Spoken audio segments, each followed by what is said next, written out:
এখন এত রাত হয়ে গেল, এখনো তো বাড়ি ফিরলো না। হ্যাঁ, তো বাড়ি ফিরলো না তো আমি কি করব? তুমি কি করবে মানে? সকালবেলায় ছেলেটাকে ওইভাবে মারাটা কি তোমার ঠিক হয়েছে? 100 টাকাই তো চেয়েছিল, তাই বলে তুমি যা নয় তাই বলে ছেলেটাকে ওইভাবে মেরে ঘর থেকে বার করে দিলে। এই দেখো, এত রাত্রেবেলায় মেলা ফ্যাচ করো না তো। বাড়া, ওর মতন অকর্মা ছেলেকে মেরে একদম ঠিক করেছি।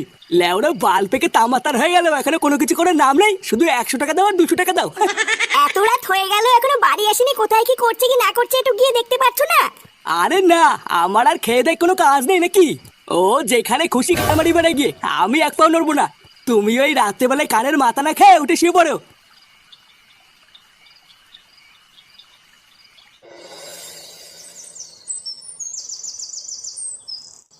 কোনো চিন্তা করবো না, বুঝলা? তোমার দোকানের পুজো খুব সুন্দরভাবে সম্পূর্ণ হয়েছে। 133 কোটি দেবতাকে সাক্ষী রেখে তোমার দোকানের পুজোটা যা সুন্দর করে দিয়েছি না, এবার শুধু দেখবা তোমার দোকানে কাস্টমারের দেনার দেন লাইন পড়ে যাবে।